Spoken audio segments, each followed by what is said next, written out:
بسم اللہ الرحمن الرحیم، السلام علیکم۔ ابتدا میں تو آج ایک بہت افسوسناک واقعہ پیش آیا، اس کے ڈائنامکس کچھ بھی ہوں، لیکن پشاور میں مدرسے میں معصوم بچے شہید کر دیے گئے 8 بچے مار دیے گئے۔ ایک بہت ہی افسوسناک واقعہ، اور ساتھ ہی یہ دعا بھی کہ اللہ کرے کہ یہ کسی ایک لہر کی یا سیریز کی جس کا کچھ لوگوں کو خدشہ ہے اس کی ابتدا نہ ہو۔ یہ ایک واقعہ بھی ہو گیا ہے، بہت ڈیزاسٹرس ہے، لیکن اللہ کرے کہ یہ ایک تک ہی بات محدود رہے، یہ معاملہ خدا نہ خواستہ آگے نہ بڑھ جائے، کیونکہ ابھی ہم جانتے ہیں کہ آگے تو بڑی ابھی سیاسی گہما گہمی ہونی ہے، بہت لوگوں نے سڑکوں پر آنا ہے، سیاسی جماعتوں نے اپنا بازار گرم کرنا ہے، تو ایسے میں یہ اس طرح کے کچھ واقعات اللہ کرے نہ ہو۔ آپ کو یاد دلاتے ہیں کہ کوئٹہ کا جلسہ ہو جو کہ ہو چکا ہے، پشاور کا ہو جو کہ ہونا ہے، حکومت کی اعلیٰ شخصیات اور متعلقہ شخصیات کہتی رہی ہیں کہ دہشت گردی کے واقعات ہو سکتے ہیں۔ دیکھیے ترجمان بلوچستان حکومت اور پھر شیخ رشید احمد صاحب کیا کہتے ہیں پچھلے دنوں، دکھائیے گا۔ بلوچستان میں اور کے پی کے میں جو نیکٹا کا سیکورٹی تھریٹ الرٹ آیا ہے، بلوچستان گورنمنٹ انتہائی سنجیدگی کی نظر سے دیکھ رہی ہے۔ میں استدعا کرتا ہوں، التجا کرتا ہوں، مودبانہ درد بندانہ گزارش کرتا ہوں پی ڈی ایم کے قیادت سے، وہ یہ جو جلسہ ہے اس نیکٹا کے سیکورٹی تھریٹ الرٹ کی بنیاد پہ اسے سسپینڈ کریں۔ کوئٹہ اور پشاور کے جلسے کے لیے دعا ہوں کہ خیریت سے ہوں۔ ایک بہت بڑا سانحہ کہیں رونما ہو سکتا ہے۔ دہشت گردی کے لیے لوگ پاکستان کے اندر داخل ہو چکے ہوئے ہیں، جی ٹی پی آرگنائز ہو گئی ہے۔ کراچی میں ہم سب جانتے ہیں مولانا عادل صاحب کا واقعہ ہوا ہے، پھر آج یہ واقعہ۔ دوسری طرف ظاہر ہے تمام مسلمانوں کے دل اس بات پہ بہت رنجیدہ ہیں، بہت مغموم ہیں، خاص طور پر ربیع النور کے مہینے میں، ربیع الاول کے مہینے میں، جو کہ سرکار دو عالم صلی اللہ علیہ وآلہ وسلم کے ظاہری طور پر اس دنیا میں آنے کا مہینہ ہے۔ اس میں یہ فرانس میں جو ایک نیچ ایک حرکت ہوئی ہے جس کو وہاں پر ریاستی سطح پہ سپورٹ کیا گیا ہے، اس میں ویسے ہی سب کے دل بہت مضطرب ہیں، اور پھر اس میں اس طرح کے واقعات اللہ تعالیٰ سے دعا کرتے ہیں کہ اپنے حبیب کے صدقے ان چیزوں کو بہتر فرمائے انشاءاللہ۔ پر امید بھی ہیں انشاءاللہ، اور پاکستان کے لوگوں نے ہمیشہ اپنے ایکشن سے، باتوں کی حد تک نہیں، اپنے ایکشن سے بھی ثابت کیا ہے کہ وہ ایسی تمام تر سازشوں کو سمجھتے ہیں۔ اور ایسا ہی منظر ہم نے کل ایک دیکھا جو کہ ARY نیوز پر آپ سب لوگوں نے دیکھا کہ یہ کس طریقے سے ایک الحمدللہ پاکستان میں شیعہ سنی اتحاد کا منظر ہمیں نظر آیا کہ کل جب 8 ربیع الاول کے موقع پہ، جس کے مناظر بھی دیکھ رہے ہیں، 8 ربیع الاول کے موقع پہ جب ایک ماتمی جلوس برآمد ہو رہا تھا جس کے راستے میں یہ ایک مسجد تھی، اور بہت ساری مساجد آتی ہیں، سب کا یہ شیوا ہوتا ہے، اور اس مسجد کے دروازوں کو کھولا گیا ماتمی جلوس کے لوگوں کے لیے، شرکاء کے لیے، عزاداروں کے لیے خیر مقدم کیا گیا۔ عزادار وہاں اندر گئے، سب نے وہاں نماز ادا کی، وہاں پر اہل سنت بھی نماز ادا کر رہے تھے، اہل تشیع بھی نماز ادا کر رہے تھے، سب نے یہ پیغام بھی دیا کہ عزاداری بھی وہ کر رہے ہیں لیکن نماز کا فریضے سے بھی غافل نہیں ہیں، اور پھر دونوں مسالک کے لوگوں نے یہ پیغام بھی دیا کہ کس طریقے سے ہم سب ایک ہیں انشاءاللہ، اور ایسے ہی مناظر ہمیں آگے بھی نظر آتے رہیں گے تاکہ دشمنوں کے ہم تمام تر عزائم کو ایسے ہی ناکام بناتے رہیں گے انشاءاللہ تعالی العزیز۔ پھر اس کے بعد اب آگے بڑھتے ہیں اور ذرا آج کے موضوعات سے آپ کا تعارف کرا دیتے ہیں، پھر کرائیں گے مہمانوں کا تعارف۔ مہنگائی، مجھ سے جب بھی اگر کوئی پوچھتا ہے کہ بھائی عمران خان صاحب کو سب سے بڑا تھریٹ کیا ہے، تو میرا ہمیشہ جواب ہوتا ہے زرداری صاحب کی کسی بھڑک سے، نواز شریف صاحب کی کسی تقریر سے، مریم بی بی کی کسی APC سے، اور مولانا صاحب کے کسی جلسے سے عمران خان صاحب کو میرے خیال میں اتنا خطرہ نہیں ہے جتنا آٹا، دال، چینی، پیاز، ٹماٹر ان کی قیمتوں سے ہے۔ آج کابینہ کا اجلاس ہوا، اس میں 2.5 گھنٹے صرف مہنگائی پہ بات ہوئی ہے، اور پرائم منسٹر صاحب نے کہا ہے کہ اب تو ہم مہنگائی کا قلع کما کر کے رہیں گے، لیکن یہ پرائم منسٹر صاحب نے پہلی مرتبہ نہیں کہا ہے، حکومت میں آنے کے بعد بہت مرتبہ وہ یہ کہہ چکے ہیں۔ یہ مہنگائی سے کیسے جان چھوٹے گی، اور چھوٹے گی بھی یا نہیں، اور نہیں چھوٹے گی تو حکومت کے لیے کیا یہ واقعی نواز شریف صاحب اور زرداری صاحب سے بڑا خطرہ نہیں ہے؟ ایک ہم اس پہ بات کریں گے، اور پھر یہ سارے کا سارا جو منظرنامہ ہو رہا ہے، اس میں ایک جماعت ہے جو کہ بڑی امپورٹنٹ ہے جس کا نام پاکستان پیپلز پارٹی ہے، اس کا رول بڑا انٹرسٹنگ ہے۔ اس کا رول کیا ہوگا، ذرا ہم اس پر ہی بات کرنے کی کوشش کریں گے۔ نواز شریف صاحب کا تو ابھی کردار ایک بڑا واضح نظر آ رہا ہے نا کہ ایک معاملہ جا رہا ہے تصادم کی طرف سارا کچھ، مولانا صاحب بھی ان کے قریب ہی نظر آتے ہیں۔ کیا پاکستان پیپلز پارٹی کا معاملہ کچھ ایسا ہے کہ ٹھیک ہے نواز شریف صاحب کے بھی ساتھ ہیں، لیکن دوسری طرف بھی معاملات ذرا مناسب ہیں، بہتر ہے، اور کل کو اگر اس ساری اپوزیشن کو یہ لگا کہ گورنمنٹ پہ پریشر بنانے کے لیے ریزائن کر دینا چاہیے میں اسمبلی سے، پیپلز پارٹی ساتھ دے گی کیا؟ یہ موضوعات پہ بات کرتے ہیں، ایک بریک لیتے ہیں، اور اس کے بعد اپنے معزز مہمانوں سے ہم گفتگو کا باقاعدہ آغاز کریں گے۔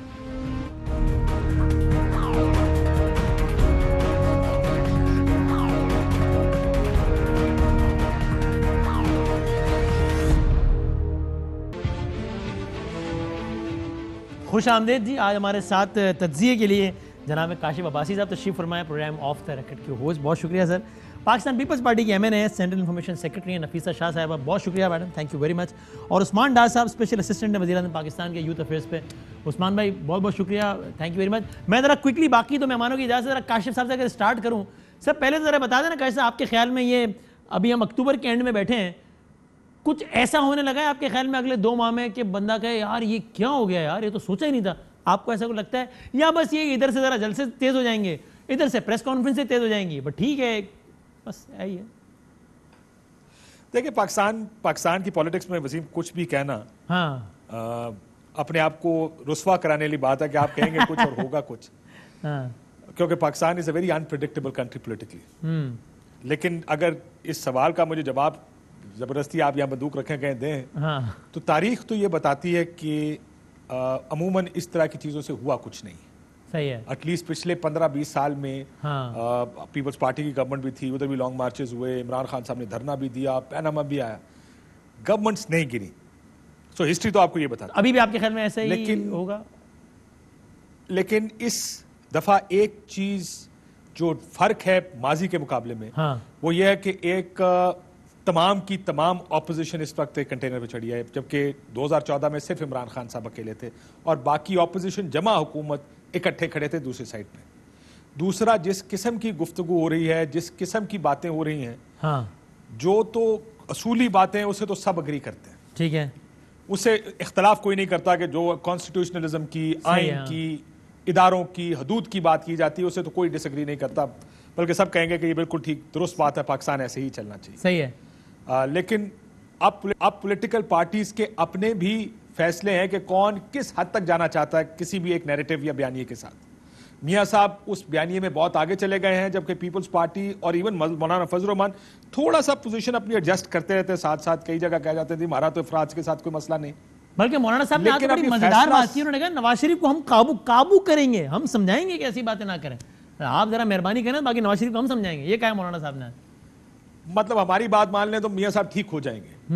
اب دوسرا مسئلہ یہ کہ کم دسمبر اینڈ جنوری, حالانکہ کل بلاول صاحب کا ایک انٹرویو چلا سمر کے ساتھ, اس میں ان سے جب استعفوں کی بات کی گئی انہوں نے جو جواب دیا اس کا جسٹ یہ تھا, دیکھیں بڑا مشکل لگ رہا ہے کہ استعفے دینا بڑا نیوکلیئر آپشن ہوگا یہ. میں اگر سی سی کے پاس جاؤں گا تو وہ سی سی کو مجھے بتانا پڑے گا کہ ہم نے تمام جمہوری جو لوازمات ہیں وہ پورے کر لیے. حالانکہ آپ کو یاد ہوگا جب چیف کے ایکسٹینشن کا بل تھا اور اس پر ووٹنگ تھی تو رات کو 12:30 بجے پیپلز پارٹی اور نون لیگ کا وفد اکٹھے تھے, وہ بات کر رہے تھے. پیپلز پارٹی نے کہا سر ہماری سی سی نے فیصلہ کر لیا کہ امینڈمنٹس پیش کرنی ہے, ہم پیچھے نہیں ہٹ سکتے. نون چاہتی تھی کہ بغیر امینڈمنٹس کے ہو. تو رات کو جب پیپلز پارٹی گئی تو پی ایم ایل این والوں نے یہ فیصلہ کیا کہ صبح 10 بجے 11 بجے سیشن ہے تو 10 بجے ملتے ہیں اسمبلی میں. صحیح ہے. اگر یہ نہ ہٹے تو پھر ہم اپنا بھی فیصلہ کریں گے. تو 8:30 بجے صبح خبر آ گئی تھی کہ جی پیپلز پارٹی بھی اگری کر گئی ہے, اور سی سی کا فیصلہ تھا کہ آپ نے امینڈمنٹس کے بغیر اس بل کی حمایت نہیں کرنی. سو جہاں یہ بات ٹھیک ہے کہ سی سی فیصلہ کرتی ہے لیکن اس کو کوئی بھی چیئرمین اوور رائڈ کر سکتا ہے. لیکن کیا سارے دسمبر میں استعفیٰ دے دیں گے؟ کیونکہ اگر استعفے دے دیے وہ عمران خان صاحب کی طرح 35-36 استعفے نہیں ہیں, وہ 150-200 استعفے. نفیسہ شاہ صاحبہ کی پارٹی دے گی استعفے آپ کے خیال میں اگر ایسا کچھ ہوا تو؟ میرے خیال میں تو بہت مشکل ہے. یہ کہنا یہ اگین ٹو ارلی ٹو سے. میں یہ پاکستان, آپ کو یاد ہوگا پرویز مشرف صاحب پریزیڈنٹ ہیں, آخری مہینہ چل رہا ہے اسمبلی کا, تمام تر اپوزیشن نے استعفیٰ دینے کا فیصلہ کیا اور دے دیے استعفے. پیپلز پارٹی نے اس وقت بھی نہیں دیے تھے. یہ 2007 کی میں بات کر رہا ہوں جب پرویز مشرف صاحب پریزیڈنٹ تھے, کاف لیگ کی حکومت تھی. پیپلز پارٹی نے اس سیشن کا جس سے تمام اپوزیشن استعفے دے کے باہر نکلی تھی, پیپلز پارٹی نے صرف اس سے بائیکاٹ کیا تھا. سو کیا آج مشرف والے صدارتی الیکشن میں یا کوئی اور ایسا بڑا امپورٹنٹ ایونٹ تھا اس میں بھی پیپلز پارٹی نے بس ایبسٹین کر لیا تھا لیکن خلاف بھی ووٹ نہیں دیا تھا, نہ حمایت میں نہ خلاف. وہ ایگزیکٹ ایونٹ مجھے یاد نہیں آ رہا. وہی اسی الیکشن کی میں بات اسی وقت کی بات کر رہا ہوں. میں ایبسٹین کر رہا ہوں. آپ لیکن آج پیپلز پارٹی کیا دیکھیں, وہ ایک بات یاد رکھیے کہ بڑا فرق ہے. وہ زرداری صاحب کی پیپلز پارٹی تھی, یہ بلاول صاحب کی پیپلز پارٹی ہے. ٹھیک ہے, ہیں دونوں سیاسی. دیکھیں محترمہ بے نظیر بھٹو بھی پولیٹیکل تھیں, کہیں کمپرومائز کرتی تھیں, کہیں مشرف صاحب سے مل لیتی تھی جا کے, کہیں اے پی ڈی ایم میں نہیں جاتے تھے, باقی پارٹیاں اکٹھی ہو جاتی تھیں. پیپلز پارٹی اس میں نہیں گئی. آپ کو یاد ہوگا یہ پرویز مشرف صاحب کا دور اگین جب اے پی سی لندن میں ہوئی تھی. سو فیصلہ کیا ہوگا یہ میں نہیں جانتا, لیکن ٹھیک ہے ہم یہ بات کر سکتے ہیں کیا لائکلی ہے کیا ان لائکلی ہے. پیپلز پارٹی کا استعفیٰ تھوڑا ان لائکلی لگتا ہے, پر اور اسی طرح آپ کو اگلے 2 مہینوں میں بہت کچھ ہوتا ہوا بظاہر ان لائکلی لگتا ہے. ٹھیک ہے نا. تو اچھا اور میں کہ جلسے تک اگر بات رہی تو وسیم جلسوں تک بات رہی تو جلسوں سے تو حکومتیں نہیں گرتی. ہاں ٹھیک, اس سے تو حکومتیں نہیں گرتی ہیں, لیکن کیا کر سکتے ہیں ایسا وہ اب دیکھنا پڑے گا دسمبر جنوری میں دیکھنا. صحیح ہے. ہمیں آل پارٹیز کانفرنس بھی اگر میں اس کو صحیح یاد کر رہا ہوں تو لنڈن میں ہوئی تھی, اور اس میں بھی جب یہ کہا گیا تھا کہ ساری جماعتوں نے ایم کیو ایم کے حوالے سے کہا تھا کہ ان سے تو ہم بات نہیں کریں گے کبھی, اس میں بھی شاید پیپلز پارٹی نے اپنا یہ. تو اب نفیسہ شاہ صاحبہ اس لیے یہ تاثر ہے, آپ اس کی تصدیق یا تردید کیجیے نا کہ پیپلز پارٹی یہ سمجھتی ہے کہ ٹھیک ہے مسائل کا ذمہ دار پیپلز پارٹی بھی انہیں ہی سمجھتی ہے جنہیں مسلم لیگ نون سمجھتی ہے, لیکن پیپلز پارٹی کے ذہن میں ریلائزیشن ہے کہ یار تصادم کو اس حد سے آگے نہیں لے کے جانا ہے.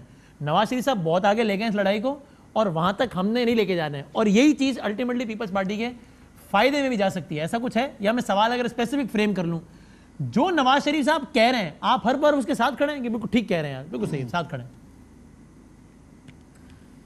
دیکھیں سب سے پہلے تو آج جو پشاور میں افسوسناک واقعہ ہوا ہے میں اس کی مذمت کروں گی, جس میں 7 افراد جس میں بچے بھی شامل ہیں وہ شہید ہوئے ہیں, اور ایک بار پھر لگ رہا ہے کہ دہشت گردی جو ہے وہ اپنا دہشت گردی آہستہ آہستہ ایک بار پھر ملک میں آ رہی ہے. کوئٹہ میں بھی یہ ہوا, اور پشاور میں یہ بہت ہی افسوسناک اور خطرناک عمل ہے جو ہونے جا رہا ہے پاکستان میں, اور اللہ خیر کرے. تو اب ایک بار پھر یہ الرٹ ہے حکومت وقت کے, جن کا سارا کی سارا فوکس اور ملبہ ایک لائن ہے کہ میں این آر او نہیں دوں گا, ملک جائے بھاڑ میں, عوام جو تکالیف ان کے آپ کے سامنے ہیں کہ ان کے 2 وقت کی روٹی نہیں پوری ہوتی. تو اس وقت ایک اور مسئلہ کھڑا ہو گیا ہے دہشت گردی کا, اور اس کو یقیناً ہمیں اس کو حکومت وقت کو اس کو دیکھنا ہوگا کہ کیا ان کے سسٹم میں کمزوریاں ہیں. جہاں تک آپ کا یہ سوال ہے اس پہ کافی دفعہ بہت بحث ہو چکی ہے, اور ہماری جو کمٹمنٹ ہے وہ چیئرمین صاحب بھی بار بار کہہ چکے ہیں, اور وہ میں ریپیٹ کروں گی کہ ہماری کمٹمنٹ, یا ہم جس پیج پر کہتے ہیں کہ ہم سب ایک پیج پر ہیں, تو جو 20 ستمبر کو جو ایک ڈاکیومنٹ یا جو کچھ پیجز جس پر سارے پارٹیز کا کنسنسس ہے, جس میں پاکستان کا آئینی جمہوری جو ہے جو انہوں نے بہت بری طرح پامال کیا ہے اس حکومت نے, اور ہر اینگل سے کیا ہے. حال ہی میں فائز عیسیٰ جسٹس کی جو ججمنٹ ہے اس میں بھی وہ اس کا تذکرہ ہے. ہم اس پر کمیٹڈ ہیں کہ پاکستان کا جمہوری آئینی ڈھانچے کو بحال کرنا ہے. یہ تو بڑی اصولی بات ہوگی. میں ذرا کلیئرٹی کے لیے اگر اسپیسیفک سوال کر لوں, نواز شریف صاحب ہیو اسٹارٹڈ نیمنگ انڈیویجولز, کیا پیپلز پارٹی ان انڈیویجولز کو رسپانسبل سمجھتی ہے جن کو نواز شریف صاحب رسپانسبل سمجھتے ہیں؟ دیکھیں نواز شریف صاحب کا ایک اپنا ایکسپیرینس ہے, اور اس کا بیان کرنے کا طریقہ کار کچھ اور ہے. ہم جو پولیٹیکل لینگویج جو ہے وہ اگر نان اسپیسیفک رکھی جائے تو اس میں ہر چیز جو ہے وہ بیان ہو جاتی ہے. اگر میاں صاحب جو ہے وہ نیمنگ اور شیمنگ کر رہے ہیں, مجھے نہیں پتا کہ اس کا آپ کو پھر ہسٹوریکل پرسپیکٹیو میں بھی دیکھنا ہوگا. آپ اس اپروچ کو اپریشیٹ کرتے ہیں یا کرٹیسائز کریں گے کہ یہ نیمنگ اینڈ شیمنگ والی اپروچ؟ دیکھیں کئی سارے ایسے ایشوز ہیں ماضی میں جس میں پی ایم ایل این کے بھی لنکس رہے ہیں اسٹیبلشمنٹ کے. اگر ہم پیپلز پارٹی کا ایک لانگ ویو ہوتا ہے, ایک تاریخی پرسپیکٹیو ہوتا ہے, کئی الیکشنز ہم سے جو ہے وہ چرائی گئی ہیں, اور یہ تو اس کو ایک لانگ ٹرم پرسپیکٹیو میں اگر آپ دیکھیں تو ہم چاہتے ہیں کہ آئینی اصلاحات ہوں, اور یہ صرف ایک شخص کی بات نہیں ہے, یہ ایک سسٹم ایسا خراب ہوا ہے کہ یہ بار بار پاکستان ایک وشس سائیکل میں مبتلا ہے. پھر مجھے سمجھائیے کہ جب بلاول صاحب اسٹیج سے کہتے ہیں کہ سلیکٹڈ بھی گھر جائے اور سلیکٹڈ بھی گھر جائے, let me put it more clearly کہ پاکستان ایک ایسے وشس سائیکل میں ہے جہاں وقتاً فوقتاً اسٹیبلشمنٹ جو ہے اپنے رول سے تجاوز کرتی ہے, جوڈیشری بھی کرتی ہے, بیوروکریسی بھی کرتی ہے, اور ہو سکتا ہے کہیں کہیں پولیٹیشنز بھی غلطیاں کرتے ہیں. تو یہ ایک ملی جلی بات ہے. اگر ہم یہ کہیں کہ پولیٹیشنز جو ہے اس میں سے بالکل نہیں ہے وہ اس چیز میں انوالو, تو یہ بھی ہمیں ایک تاریخی پس منظر میں دیکھیں تو یہ غلط ہوگا. تو ہم سب کا اپنے اپنے جگہ پر متنازع کردار ہر سیکشن کا رہا ہے. لیکن آپ کہہ رہے ہیں اس کو اتنا نان اسپیسیفک رکھیں, اس کو اسپیسیفک نہ کریں, انڈیویجولز کو نیم نہ کریں تو بہتر ہے, آپ کی یہ رائے ہے نا؟ نو بیکاز ہمیں تو ہمیں سسٹم کو چینج کرنا ہے. کسی انڈیویجول سے کوئی مسئلہ نہیں ہے, آپ کو سسٹم سے پرابلم ہے. جو وشس سائیکل جس کی میں بات کر رہی ہوں کہ ماضی میں تو یہ ہوتا رہا ہے کہ آئین ٹوٹتا رہا ہے, اور جو ملٹری جنرلز ہیں وہ 10-10 سال حکمرانی کرتے ہیں. اس وقت ایٹ لیسٹ ہم گلاس ہاف فل بھی تھوڑا دیکھ لیں کہ اس وقت یہ ہوا ہے, thanks to the reforms 18th amendment کو جتنی بھی یہ بیشنگ کرے خان صاحب کو, اگر آج پارلیمنٹری ڈیموکریسی اس ملک میں ہے تو وہ 18th امینڈمنٹ کی وجہ سے ہے, اور ایک تسلسل سے آج بھی جیسے بھی الٹی سیدھی سلیکٹڈ ہے لیکن جمہوریت ہے. ہم اس کو کسی بھی اینگل سے اس چیز پر اوپر کوئی کمپرومائز نہیں ہوگا. وی وانٹ مور ڈیموکریسی, اور اس میں یقیناً ہمیں کنسرن ہے. اسٹیبلشمنٹ کا جو گروئنگ رول ہے وہ ہمارا کنسرن ہے.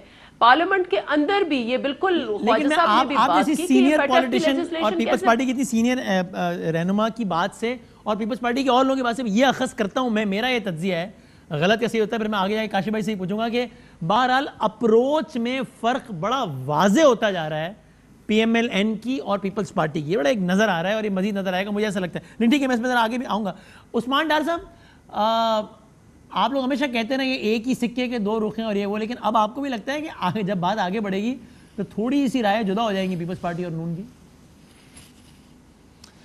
میں سمجھتا ہوں وسیم آگے کیا بڑھے گی. ابھی اگر آپ دیکھیں جو ابھی تک انہوں نے جلسے کیے ہیں, ان کا اپنا یہ بلی کے خواب میں چھچڑے ہیں, بلی کے خواب میں. نفیسہ صاحبہ مجھے سن لیں پلیز, میں نہیں بولا جب آپ بول رہی تھی, کنفیوز بیانی ہے. بہتر ہوتا آپ ان کو سوال اس طرح کرتے نفیسہ شاہ صاحبہ کو کہ جو پی ایم ایل این کا بیانیہ ہے وہ کہتے ہیں کہ ہم تو عمران خان کو لانے والوں کے خلاف جنگ لڑ رہے ہیں, یہ کہتے ہیں کہ ہماری لڑائی عمران خان کے ساتھ ہے. تو ان سے پوچھ لیں نا, اس پہ بات کر لیں. میں نے یہ سوال پوچھا ہے کہ جو ہمیں میں نے پوچھا ہے کہ نواز شریف صاحب کچھ انڈیویجولز کے نام لے رہے ہیں, پیپلز پارٹی ان کو ذمہ دار سمجھتی ہے نہیں. جواب میں وہ بولی کہ چیزوں کو اسپیسیفک نہ کریں تو زیادہ بہتر ہے. بس جواب مل گیا, مجھے جواب مل گیا. نہیں, میں نے کہا اسٹیبلشمنٹ کا growing role, I did name the establishment, میں نے یہ ضرور کہا. میرا سوال تھا انڈیویجولز کو وہ نیم کر رہے ہیں, آپ ان انڈیویجولز کو رسپانسبل سمجھتی ہیں یا نہیں؟ آپ نے کہا جی اس کو اسپیسیفک نہ کریں. آئی گاٹ مائی آنسر کہ ٹھیک ہے, اپروچ میں فرق ہے. چلیں وسیم میں دو چیزیں سامنے رکھنا چاہتا ہوں. میں ان سے یہ پوچھتا ہوں کہ ان انڈیویجولز نے کہاں آئین توڑا ہے, یہ قوم کو بتا دیں. بار بار آئین کی بالادستی کی بات کرتے ہیں تو بتائیں قوم کو کون سا آئین ٹوٹا ہے یہاں. دوسری طرف یہ ووٹ کو عزت دو کی بات کرتے ہیں. ووٹ کو عزت دو کی بات انہوں نے کوئٹہ جلسے میں بھی کی. محمود خان اچکزئی صاحب کو 9 سیٹوں پہ جے یو آئی نے ہرایا, وہاں 3 سیٹوں پہ اے این پی نے ہرایا ہے. تو کیا اس وقت مولانا فضل الرحمان صاحب 2018 کے الیکشن میں اسٹیبلشمنٹ کے ساتھ کھڑے تھے؟ خود چمن کی سیٹ میں ان کے مولانا صلاح الدین ایوبی صاحب نے ہرایا انہیں. کراچی آ جائیں, کراچی جلسے میں بھی ووٹ کو عزت دو کی بات کی گئی ہے. سندھ میں پہلے سے زیادہ سیٹیں جیتی ہے پیپلز پارٹی. تو کیا سندھ کے الیکشن میں 2018 میں پوچھتا ہوں پیپلز پارٹی اسٹیبلشمنٹ کے ساتھ کھڑی تھی؟ مجموعی صورتحال پر بات کر لیتے ہیں. آپ کی اجازت سے آپ بلوچستان سے چلیں, ضروری ہے اس سلسلے کو آگے بڑھاتے ہوئے سیالکوٹ تک لائیں. ایک منٹ میں میرا سوال سیالکوٹ تک لائیں کہ جہاں آپ کو ہرایا خواجہ آصف صاحب نے. آپ یہ بتاتے رہے کہ آپ کے ساتھ زیادتی ہوئی ہے, حالانکہ خواجہ آصف صاحب ہارے تھے. پھر پتہ یہ چلا کہ الیکشن کی رات انہوں نے بھی کہیں فون گھمایا تھا کہ بھائی یہ دیکھیں کیا ہو رہا ہے, اور ان کو کہا گیا کہ دھاندلی نہیں ہوگی, جو اصل رزلٹ ہے وہی آئے گا, اور اصل رزلٹ وہ آیا کہ آپ ہارے وہ جیتے. تو خواجہ آصف صاحب کے ساتھ کیا ہوا, صحیح ہوا یا غلط ہوا؟ آپ نے جو کہ سندھ اور بلوچستان کی بات چھوڑی, میں نے کہا ذرا لگے تو سیالکوٹ میں بھی ایک تبصرہ فرما دیں کہ آپ کا کیا خیال ہے, وہاں دھاندلی ہوئی نہیں ہوئی؟ مجھے میں اس پہ آنے سے پہلے ایک بڑی امپورٹنٹ بات قوم سن رہی ہے بتانا چاہتا ہوں. 2013 میں 416 پٹیشنز تھی دھاندلی کی, ساری جماعتیں بشمول حکومت کہہ رہی تھی دھاندلی ہوئی ہے. 137 ہماری پٹیشنز تھی. ان سے یہ پوچھنے والی بات ہے, اس الیکشن میں 2018 میں جو پی ایم ایل این کا بیانیہ ووٹ کو عزت دو, ان کی 15 سے زیادہ پٹیشنز نہیں ہیں. اگر اتنی میسیو دھاندلی پچھلے الیکشن میں کی تھی تو کہاں ان کی پٹیشنز؟ کون سے حلقے یہ ڈیمانڈ کر رہے ہیں؟ ہم نے تو 4 حلقے مانگے تھے کہ چلے اگلا الیکشن بہتر ہو جائے گا. لیکن یہ دوسری طرف میں چاہتا ہوں کہ قوم دیکھے کہ جس ووٹ کو عزت دو کی بات یہ کر رہے ہیں, خود یہ ایک دوسرے کے ساتھ مقابلے پہ الیکشن ہارے ہیں اور اس کا ذمہ ٹھہرا رہے ہیں یہ انڈیویجولز کو. اور وہ بھی یہ اس دن سے کہہ رہے ہیں جس دن سے ان کو جواب دیا گیا کہ آپ اپنے جا کے سیاسی مسائل پارلیمنٹ میں حل کریں, اپنے قانونی مسائل عدالتوں میں حل کریں. اب میں بات کرتا ہوں سیالکوٹ کے حلقے کی. میرا یہ مطالبہ ہے یا میرا یہ بیانیہ ہے, ایک طرف اپوزیشن اور بالخصوص پی ایم ایل این کہتی ہے ہماری عظیم پاک فوج پولیٹیکل انٹرفیرنس کرتی ہے, انڈیویجولز کے نام لیتی ہے. میں ان سے پوچھتا ہوں پھر کس حیثیت سے اس رات انہوں نے ان کو دعوت دی انٹرفیرنس کی؟ یہ خود تو دعوت دیتے ہیں, میں قوم کو یہ بتانا چاہتا ہوں, اور دوسری طرف کہتے ہیں کہ یہ لوگ مداخلت کرتے ہیں. میں رسپیکٹ کرتا ہوں جنرل باجوہ صاحب کی, ہمارا فخر ہے, ہماری عظیم پاک فوج کی قربانی ہے اس ملک کے لیے. میں خواجہ آصف جیسے شخص کو لے کے کوئی کنٹروورسی کھڑی نہیں کرنا چاہتا, لیکن میں یہ ضرور واضح کرنا چاہتا ہوں کہ قوم دیکھ رہی ہے کہ کون لوگ رابطے کرتے ہیں, آئیں انٹرفیرنس کریں. باجوہ صاحب نے کہا تھا کہ ہم میک شور کریں گے کہ آپ کے ساتھ زیادتی نہ ہو, جو جینوئن ہو, اور پھر وہ خواجہ صاحب جیتے ہیں تو پھر آپ رسپیکٹ تو کرتے ہیں ان کی بات کو بھی مانتے ہیں. پھر خواجہ صاحب کی باجوہ صاحب نہیں, دیکھیں باجوہ صاحب نے تو انہیں یہ کہا کہ آپ نے مجھ سے رابطہ کیا, میں الیکشن ہار رہا ہوں, میرے ساتھ داندلی کی جا رہی ہے تو آپ الیکشن جیت گئے. اگر داندلی ہو رہی تھی تو آپ بھی خواجہ صاحب ہارتے.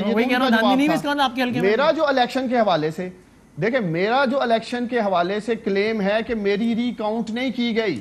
میں چند 100 ووٹوں سے وسیم ہارا تھا, اس وقت آر او نے میری ری کاؤنٹ نہیں کی. وہی پرے لے کے میں سپریم کورٹ تک گیا ہوں کہ میرا ری کاؤنٹ کروا دیں. That's it. اگر ری کاؤنٹ ہوگا پتہ چل جائے گا. لیکن یہ رابطہ کرنا اور دعوت دینا کہ آپ انٹرفیرنس کریں, یہ ہے ان کا اصل چہرہ. اچھا ٹھیک چلیں, لیکن مجھے کاشف بھائی صاحب دیکھیں ذرا اسی سے مجھے ریلیٹ کرنا ہے, یہ میرا خیال ہے پولیٹکس سے بہت ریلیٹڈ ہے یہ بات, مہنگائی والا issue, and I want you to comment on this. یعنی میں نے دیکھا گجرانوالا میں گیا اور پھر کراچی کا بھی جلسہ کور کیا, ہم لوگوں سے دنیا کا کوئی سوال کریں آن کیمرہ یا آف کیمرہ, جواب اس کے بغیر, ظاہر ہے وہ سارا کراؤڈ آف کورس بائس تھا, بائس ان دا سینس کہ اپوزیشن جماعت وہ کراؤڈ تھا, پی ٹی آئی مخالف کراؤڈ, ظاہر سی بات ہے. لیکن آپ دنیا کا کوئی سوال ان سے کریں کہ یار ووٹ کو عزت ملی یا نہیں ملی, تمہارا الیکشن چوری ہوا یا نہیں ہوا, ان کا جواب مکمل نہیں ہوتا تھا آٹے, چینی, گھی, تیل کی قیمتوں کے بتائے بغیر کہ دیکھیں یار یہ کیا کر دیا. اب آپ کے خیال میں یہ کتنا بڑا تھریٹ ہے خان صاحب کے لیے, یہ اس کا تو کچھ کرے بھائی اس مہنگائی کا. دیکھیں خان صاحب کے آپ نے اوپننگ میں کہا تھا اپنے کہ خان صاحب کے لیے سب سے بڑا تھریٹ مہنگائی ہے. ہاں ڈو یو ایگری؟ دیکھیں مجھے لگتا ہے اس حکومت کے لیے 2 بڑے تھریٹس ہیں. اوکے, ایک ہے خود اور دوسری مہنگائی. اچھا, کراچی میں کیپٹن صفدر کا ایشو, خیر وہ حکومت کے کہنے پہ نہ ہوا ہو, لیکن اس طرح کے جو واقعات ہیں وہ حکومتوں کو کمزور کرتے ہیں. کاشف صاحب حکومت کے سربراہ وزیر اعظم صاحب ہیں جو کہ صابر شاکر صاحب کو انٹرویو میں بولے کہ صفدر صاحب کو مزار قائد کی بے حرمتی پہ گرفتار کرنا ایسا ہی ہے کہ کسی بڑے چور کو سگنل توڑنے میں گرفتار کر لینا. تو اس کا مطلب حکومت کا سربراہ کہہ رہا ہے کہ میرا تو تعلق ہی نہیں ہے اس واقعے سے کوئی. میں نے تو خود کہا نا کہ یہ حالانکہ کام حکومت کا نہیں تھا لیکن متھے حکومت کے لگا. جب آپ اس طرح کی چیزیں کسی حکومت کے دوران ہو, یاد رکھیے جب مشکل میں ہوتی ہے نا حکومتیں تو وہ غلطیاں کرتی ہیں. عمران خان صاحب کو وہ تقریر کرنے کی بھی ضرورت نہیں تھی, اس کے بعد سے خاموش ہیں. یہ فیصلہ پارٹی نے کیا تھا کہ خان صاحب ان کو یا پرائم منسٹر رسپونڈ نہیں کریں گے. جو کچھ سارا کچھ باہر ہو رہا ہے, سڑک کے اوپر اگر پی ڈی ایم ہے, اپوزیشن جلسے کر رہی ہے, لیکن آپ اس طرح کی باتیں کرتے ہیں, پھر وہ خان صاحب ایکسٹمپور تقریریں کرتے ہیں, ان تقریروں میں کچھ بھی نکل جاتا. یہ واقعات ایف آئی آر کٹی ان لوگوں کے خلاف جو غداری کی غیر ضروری, جن لوگوں کو گجرانوالا جلسے کی ایف آئی آر کٹی غیر ضروری, کیپٹن صفدر کو اٹھایا گیا غیر ضروری. یہ غلطیاں اور وہ مسٹیکس ہیں جو متھے لگتی ہیں کہ جو کہ اگلے 3 دن پی ڈی ایم کو موقع دیتی ہیں کہ وہ بیانیہ بنا سکے. ایک ایسے ٹائم پہ جب حکومت کو ان کے ہاتھ سے ایشوز واپس لینے چاہیے, حکومت نیا ایشو بنا کے 4 دن کے لیے ان کے ہاتھ میں دے دیتی. سو غلطیاں ہیں. اگر حکومت نہیں بھی کر رہی تو جو بھی کر رہا ہے اس کے اینڈ پہ تو غلطی ہے. یہ متھے تو سارے حکومت کے جا کے. آپ کہہ رہے ہیں 2 تھریٹس ہیں, ایک یہ رویہ اور ایک مہنگائی. دوسرا مہنگائی, میں آج آپ بتاؤں, میرا ایک دوست جو کہ بڑے اچھے گھر کا ہے, فرام اے گڈ ہاؤس, اچھی گاڑی چلاتا ہے, اچھے ڈیفینس کے گھر میں رہتا ہے, آج آ کے مجھے کہتا تو یار یہ مہنگائی بڑی ہوگی. آپ تو ان لوگوں کی بات کر رہے ہیں جو کہ شاید لوور مڈل لوور کلاسز جی یہاں تو مڈل اپر مڈل بھی تنگ آ گیا مہنگائی سے. اور مہنگائی ہو رہی ہے انکمپیٹنس کی وجہ سے. یہ مہنگائی صرف ایک تو ہوتا کہ ڈالر مہنگا ہو گیا, دیکھیں جی پاکستان کی مجبوری ہے ڈالر تو مہنگا کرنا ہے, بہت زیادہ ڈیویلیو رکھا گیا مارکیٹ فورسز کے اوپر چھوڑے, ایک وہ مہنگائی ہوتی. آٹا اور چینی پاکستان میں کم پڑ گئے. آپ کو جو فیصلے 6 مہینے پہلے کر لینے چاہیے تھے وہ فیصلے اب جا کے کر رہے ہیں کہ جی 16 لاکھ ٹن آٹا منگا لیں, گندم منگا لیں, چینی امپورٹ کر لیں. یہ فیصلے پہلے کر لیتے تو شاید یہ بہت سی چیزوں کی مشکل آپ کو نہ پڑتی ہے. جو اگر آپ اس اپوزیشن کے ہاتھ سے مہنگائی نکال دیں تو شاید اپوزیشن اتنی افیکٹو نہ رہے جتنی آج یہ افیکٹو ہے, کیونکہ لوگوں کو لوگ مجبور ہو رہے ہیں. اکثریت یہ کہہ رہی ہے کہ جناب مہنگائی کی وجہ سے دیکھیں ان کو تو کام ہی نہیں. سر میں نے اپوزیشن کے بہت سینئر رہنما کے منہ سے بات سنی کہ اگر گورننس کے فرنٹ پہ انہوں نے اچھا پرفارم کر لیا ہوتا تو ہمارا تو بڑا غرق ہو گیا ہوتا. ہم تو ریلیونٹ ہوتے ہیں, ہمیں تو پوچھتے نہیں, پلے کچھ نہیں ہوتا ہمارے. تو عثمان ڈار صاحب یہ آپ اگری کرتے ہیں؟ پھر میں نویدہ صاحب آپ سے بھی آتا ہوں. آپ سے لوگ پوچھتے ہیں, ہم حلقے میں جاتے ہیں تو کہ یار یہ عثمان بھائی آٹا دال چینی, اور میں اس کا جواب بس کب تک آپ یہی دیتے رہیں گے کہ بھائی بات یہ ہے ایک آدمی تھا نواز شریف وہ چور تھا اور ایک آدمی زرداری وہ اس سے بڑا تھا تو یار کیا کریں, یہی جواب. نہیں دیکھیں وسیم, ہمیں اس بات کا احساس ہے اور بالخصوص پرائم منسٹر جس طرح سے خود مانیٹر کر رہے ہیں. میں بہت ساری میٹنگز میں خود بھی اس کا حصہ ہوں. مانیٹر نوٹس تو کر رہے ہیں لیکن وہ مشکل وقت سے نہیں ہو رہا نا, مہنگائی تو بڑھ رہی ہے. آئے گا دیکھیں یہ اس بات کا ہمیں احساس ہے. پاکستانی مشکل وقت سے گزر رہے ہیں.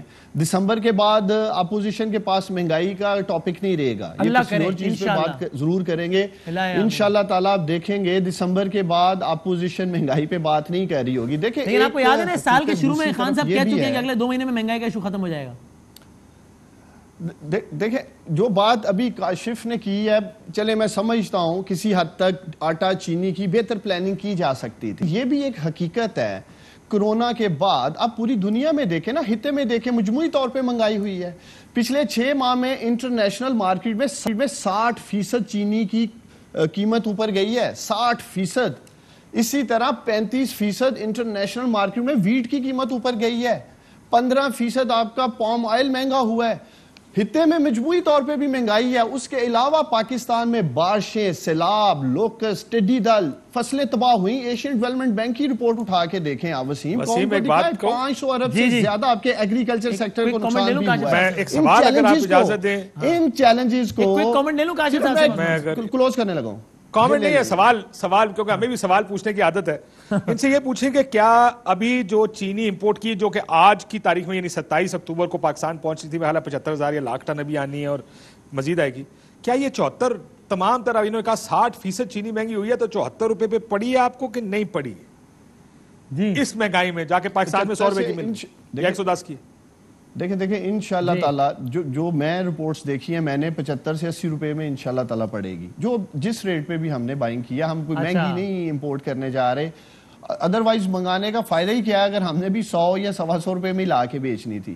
دیکھیں ایک سپلائی ڈیمانڈ کا وقتی جو امبیلنس ہے مارکیٹ میں. ڈار صاحب اس لیے میں کہہ رہا ہوں جہاں آپ کہہ رہے ہیں نا کہ انٹرنیشنل مارکیٹ میں 60% چینی مہنگی ہوئی ہے, وہ 60% مہنگی ہونے کے بعد آپ کو 74 روپے کی پڑ رہی ہے, اور جو ہوم گرون چینی ہے آپ کی وہ آپ کو 110 روپے میں پڑ رہی ہے جو کہ ہوم گرون ہے. دیکھیں وہ کاشف دیکھیں وہ تو الگ بحث ہے. پھر ذخیرہ اندوزی جو جس پیمانے پہ کی جا رہی ہے, جس طرح یہ لوگ متعارف ہوئے ہیں, وہ بھی آپ دیکھیں نا کس طرح سے. دیکھیں میں اس بات سے انکاری نہیں ہوں کہ بہتر پلاننگ کی جا سکتی تھی. میں یہ نہیں بالکل کہہ رہا ہوں کہ جی انٹرنیشنل مہنگائی کی وجہ سے یہاں مہنگائی کا سامنا ہے. جہاں ہمیں بہتر پلاننگ کرنے کی ضرورت تھی ہم نے نہیں کیا. اسی لیے میں کہہ رہا ہوں کہ اگلے 2 ماہ میں انشاءاللہ تعالیٰ اپوزیشن کے پاس یہ ٹاپک نہیں ہوگا. مہنگائی کا جن بوتل میں انشاءاللہ تعالیٰ بند کر کے دم لیں گے. اللہ کرے. اور دوسری طرف پھر میں اس میں ایک منٹ دیں, میں کلوزنگ نماز لیتا ہوں, لیکن میں اس میں نفیسہ شاہ صاحبہ یہ تو اس پہ آمین اس لیے کہہ رہا ہوں کہ یہ وہ مسئلہ ہے جو ہر عام آدمی کا بیڑا غرق ہو گیا. عام آدمی کا نہیں, مطلب جس طرح کاشف صاحب نے بھی کہا, جو لوگ بڑے اچھے گھرانوں کے سمجھ جاتے ہیں وہ کہتے نظر آتے ہیں کہ یار بیڑا غرق کر دیا مہنگائی نے. اگر ویسا ہو جاتا ہے جیسے عثمان ڈار صاحب کہتے ہیں تو واقعی پھر تو اپوزیشن کے لیے سیاست کرنا بہت مشکل ہو جائے گا نا, کیونکہ اگر لوگ مہنگائی کے مسئلے سے جان چھوٹ گئی لوگوں کی, جو کہ اللہ کے چھوٹ جائے, پھر باقی ایشوز تو بہت سیکنڈری ہیں لوگوں کے لیے میرے خیال سے. دیکھیں بہت اچھی بات کی عثمان ڈار صاحب نے کہ اگلے کچھ ماہ میں جن 2 ماہ میں بوتل میں بند ہونے جا رہے ہیں 2 ماہ میں، تو اس وقت عوام کے لیے، ہمارے لیے، اپوزیشن کے لیے، ملک کے لیے ایک ہی جن ہے، وہ ہے عمران خان. انہی کو بوتل میں بند کرنا ہوگا اور یہی پھر میرے خیال سے حل ہوگا. یہ 2.5 سال ہو گئے ہیں، مطلب وچ مینز کہ انہوں نے آدھا وقت اپنا طے کر لیا ہے. اس آدھے وقت میں مجھے تو حیرت ہے کہ ابھی بھی ڈیڈ لائنز دے رہے ہیں. دس از اے جوک. ان کی 100 دن کی ڈیڈ لائن کا کیا ہوا؟ اس ڈیڈ لائن پر انہوں نے 6 ماہ کی ڈیڈ لائن مانگی، اس کا کیا ہوا؟ 1 کروڑ نوکری کی ڈیڈ لائن کا کیا ہوا؟ 50 لاکھ گھروں کی ڈیڈ لائن کا کیا ہوا؟ کتنی ڈیڈ لائنز اور یہ دیں گے؟ اور ہر ڈیڈ لائن کے بعد آپ کا جو اضافی خرچ، جو مہنگائی ہے، آپ کی بجلی دیکھیں. میں سمجھتی ہوں اس وقت خطے میں کیا دنیا میں مہنگی ترین بجلی پاکستان میں انہوں نے کی ہوئی ہے. گیس کے بلز آپ دیکھ لیں، ادویات کے آپ بلز دیکھ لیں. یہ ایک فیکٹر نہیں ہے مہنگائی کا. اور پھر اس کے اوپر مجھے تو دیکھیں اٹ ہرٹس می سو مچ کہ ہم اپنے فارمرز کو نقصان پہنچا کے ان کو ریٹس دینے کے لیے ہم تیار نہیں ہیں. دس از کرمنل. ہم رشینز کو جا کے ریٹس دے رہے ہیں جہاں سے ہم امپورٹ کر رہے ہیں ویٹ. ان کو ہم اپنا قیمتی ذرائع مبادلہ دے رہے ہیں، ان کو ہم ڈالرز دے کے ویٹ لے کے آ رہے ہیں. We don't want to pay our farmers. ایک بار پھر فارمرز کے لیے 1600 ابھی انہوں نے ریٹ ویٹ کی ڈکلیئر کی ہے. 1600 بہت کم ہے. 1600 ریٹ بہت کم ہے. پہلے 1300 ریٹ بہت کم تھی فارمرز کے لیے، اور اس لیے آپ کی گندم جمع نہیں ہوئی. آپ اپنے ملک کو، اپنے کھیتوں کو، اپنے انڈسٹری کو آپ نقصان دے کر آپ دوسرے ملکوں کو فائدہ دیتے ہیں. یہ سلیکٹڈ حکومت ہوتی ہے، یہ ان کی ذہنیت سلیکٹڈ. اور یہ جو مافیا کی بات کرتے ہیں، یہ مافیا خود ہیں. یہ مافیا ان کی ذہنیت ہے selected. They have no concept کہ گورننس کیا ہے. عوام سے لنک ہی نہیں ہے ان کا. اس کی ہم بات کرتے ہیں، اس لیے ہمارا مقابلہ ان سے ہے. دیکھیں میں سمجھتا ہوں کہ عمران خان ان کے ذہن پہ اتنے سوار ہو چکے ہیں کہ مجھے نفیسہ شاہ صاحبہ کو یاد دلانا پڑ رہا ہے. ابھی جس 18ویں ترمیم کے یہ گن گا رہے تھیں، یہ صوبائی سبجیکٹ ہے. سندھ میں مہنگائی ہے، آپ اس کی بات کریں، آپ اس کا جواب دیں. سندھ میں مہنگائی کیوں ہے؟ کیوں نہیں گندم آپ لوگوں نے ایشو کی؟ آج بھی آپ کے چیف سیکرٹری نے 8000 میٹرک ٹن کا وعدہ کیا تھا تو 4000 کر رہے ہیں. وہ بھی ہمارے کہنے پہ. وسیم ان کو یہ بتائیں کہ سندھ کے اندر مہنگائی کے یہ ذمہ دار ہیں، سبزیوں کے، پھلوں کے، ٹماٹر کے، جس کی یہ بات کر رہے ہیں. اور سندھ کی مہنگائی بھی یہ چاہتے ہیں کہ ہم عمران خان کے گلے میں ڈال دیں. اور اسی فارمولے کے تحت ظاہر ہے پنجاب کیونکہ آدھا پاکستان ہے، اس کی سندھ پاکستان کا حصہ ہے. وزیر اعظم بنے، اگر کوئی اعتراض ہے سندھ کے اوپر تو بلائیں چیف منسٹر کو، ان سے بات کریں. ایسی کیسی بات ہے؟ Has he ever treated؟ وہ تو سمجھتے ہیں کہ سندھ اور وفاق آپس میں رائیولز ہیں. رائیولز نہیں ہیں. کاشف صاحب should work together. مجھے اس پر کامنٹ کریں کاشف بھائی، پھر میں اس پہ کنکلوڈ کر رہے ہیں. ہم آپ کے خیال میں یہ جو سب سے بڑا چیلنج ہے، یعنی جو میرے خیال میں سب سے بڑا چیلنج ہے، آپ نے 2 بتائے، یہ مہنگائی والا چیلنج، آپ کے خیال میں اس پر قابو پانے میں گورنمنٹ آپ کو کامیاب ہوتی نظر آتی ہے اگلے 2 4 5 ماہ میں؟ چلیں انہوں نے 2 ماہ کے تھوڑا زیادہ ٹائم لے لیتے ہیں. دیکھیں یہ جو جس وجہ سے شارٹیج ہے نا، یہ شارٹیج پوری کی جا سکتی ہے. جیسے میں نے آپ کو کہا کہ 74 روپے یا 75 روپے میں چینی پڑ رہی ہے پاکستان لا کے.